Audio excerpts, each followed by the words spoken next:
श्री स्वामी समर्थ. काल रविवार होता. तो म्हटलं थोडं आरामानं उठावं. पण मुलांना मॅचसाठी जायची घाई. तर त्यांचं आवरून दिलं आणि आज मुलं जिंकून आली. तर मुलांना ट्रॉफी पण भेटली. तर मुलांना आनंद झाला, तर आपल्याला पण आनंद होतो. बक्षीस हे छोटंच होतं, पण त्या छोट्या-छोट्या गोष्टीतून आनंद घेता आला पाहिजे. मला आज एका मैत्रिणीच्या इथे वास्तुशांतीला जायचं होतं, तर रात्री खूप उशीर झाला. 8:00-8:30 वाजले. पहिले आरतीला जाऊन आले. मग नंतर जेवायला गेलो आम्ही वास्तुशांतीला. तर त्यांनी रो हाऊस घेतलेले खूप छान असं आहे. खाली 2 रूम आणि वर 2 रूम.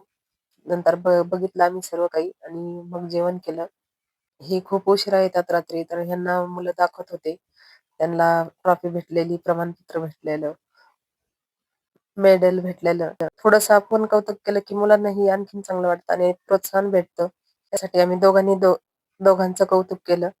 काल आमची अॅनिव्हर्सरी होती. आम्ही काही अॅनिव्हर्सरी काही करत नाही आणि करा वाटते, पण आर्थिक अडचणीमुळे काही करू शकत नाही. तेच पैसे खर्च करण्यापेक्षा हे मुलांना लावावं लागते, त्यासाठी मी काही करत नाही. त्याच्याला पैसे भरपूर लागतात आणि शाळेत पण लागतात. मला काही दिखावा आवडत नाही आणि मला वाटतं अॅनिव्हर्सरी, बर्थडे करण्यापेक्षा दोघांनी सुख-दुःखाला साथ दिली पाहिजे आणि समजून घेतलं पाहिजे आणि समजून घेणाराच नवरा पाहिजे. तर मला हे खूप समजून घेतात. दोघांनी एकमेकाला समजून घेणे हेच माझ्यासाठी खूप मोठं गिफ्ट आहे. तर भेटूया पुढच्या ब्लॉगमध्ये. तोपर्यंत बाय.